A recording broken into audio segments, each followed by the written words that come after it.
It's your boy King James 23, and this is the how video, as into how the H.R. 1955 can affect us. Now, seeing as how there's no definition of an extremist belief system according to the section 899A of the bill, everyone can be considered a terrorist. Everyone's belief can be considered terroristic. Also, this bill erases the First Amendment, and let me show you how. And I posted a link where I'm reading the First Amendment from, word by word. Okay, Congress shall make no law respecting an establishment of religion. Now, respecting means concerning, and I have a link about that. So let's go back.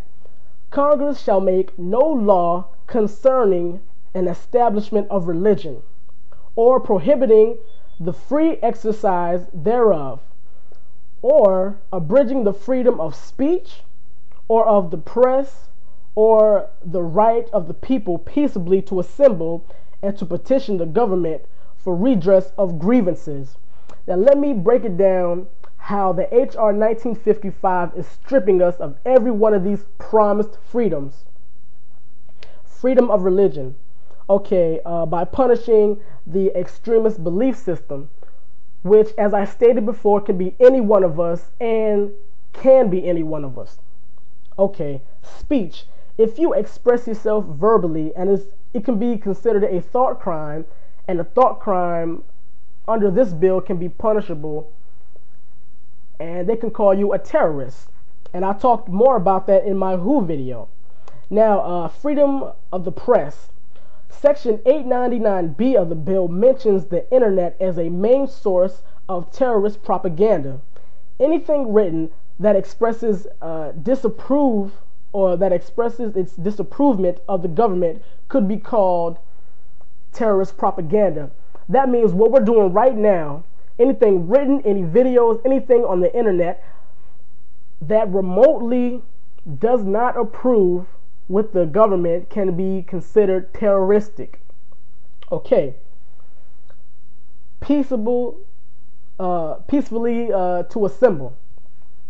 The right for a peaceable assembly. In definition of homegrown terrorism, it says the use, planned use, or threatened use of force or violence by a group of individuals. Now, the definition of force, the verb, is to compel by physical, moral, or intellectual means. Now, sit-ins are physical. So the government is saying even if you sit in, like they used to do in the civil rights, they can throw you in jail and call you a terrorist. Okay, how they take the right to petition to the government away. Okay, it basically goes hand in hand with freedom of speech and freedom of press. And Section 899A gives a definition about ideologically based violence. And I'm going to read that to you right now. Okay. Ideologically based violence. The use, planned use, or threatened use of force or violence by a group or individual to promote the group or individual's political, religious, or social beliefs. And okay, the planned use, which is written, of force to compel by intellectual means. So let's go back.